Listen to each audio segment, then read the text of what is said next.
Dear Diary, so today I would like to talk about a perfume that I've used very frequently this week, and that is Nea by Juliet Matte, Paris. So Juliet Matte Nea is an amber floral fragrance for women, and it was launched in 2015 by Luca Maffei, and it was actually nominated and won an award for olfactive award if I'm not mistaken. So the notes listed on Fragrantica are the top notes: pomegranate, dates, artemisia, palm leaf, and black pepper. For the middle notes, there are dried plum, damask rose, jasmine sambac.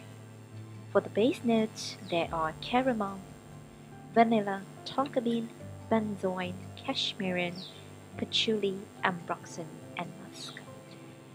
Now I will talk about my experience of using this perfume. So why was I initially drawn to this perfume? I ordered the sample of Nea online on Raffinat Perfumery because I was very intrigued and attracted by the note of dates. I'm always on a hunt for the perfect dates perfume. Not like going on a date kind of date perfume, but the notes of dates in perfumery. That is a note that really intrigues me, and I really am, and I find that I am always on the hunt for the next date's perfume. So of course, this have to be on my list to try.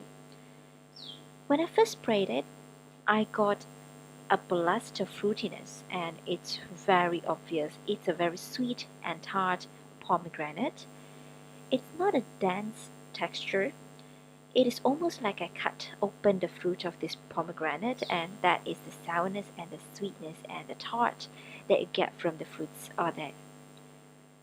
If I sniff it very closely, and then I will get a little kind of, a little bit green kind of quality. What kind of green? It's not a vegetable green.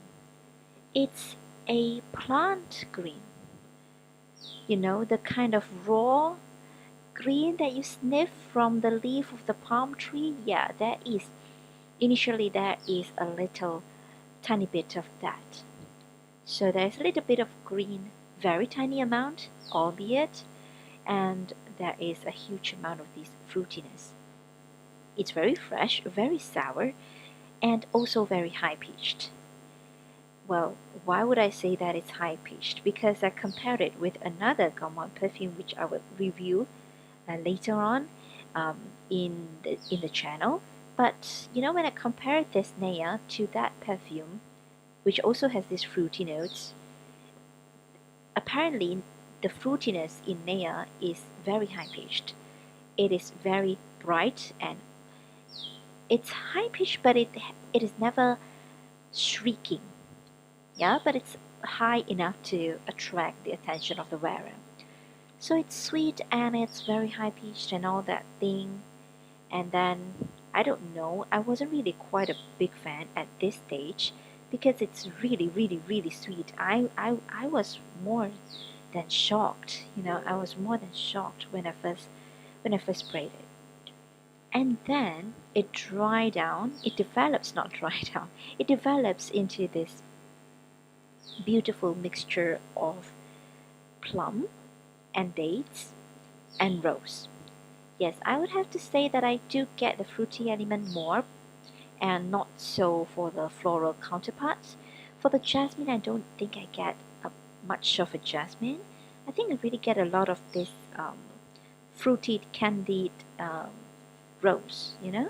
And I would say that at this stage, the plum and the dates are very strong. They are equally strong, and it's not a totally dry texture, but it's definitely thicker than the initial stage where it's very fresh and juicy and tart. Now it's a little bit denser, almost like smelling a jar of preserved fruits of dates and plums, and with added sugar.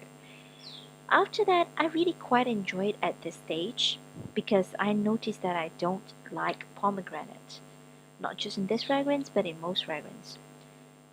but I really like the later stage because the dates and the plums are more prominent. And then more and more I get the sweet caramel and the vanilla. I don't really get too much of a benzoin. Benzoin seems to smell very calming to me, but this one is the sweetness that I would say I usually get from some designer perfumes, especially the female marketed. It is as sweet as that, but it's just a little bit deeper. It has that kind of sweetness, but it's deeper, it's richer with the fruity notes of this plum and the dates. And it's blended so well together with the caramel and vanilla. And it projects very quite well right now at this moment of development.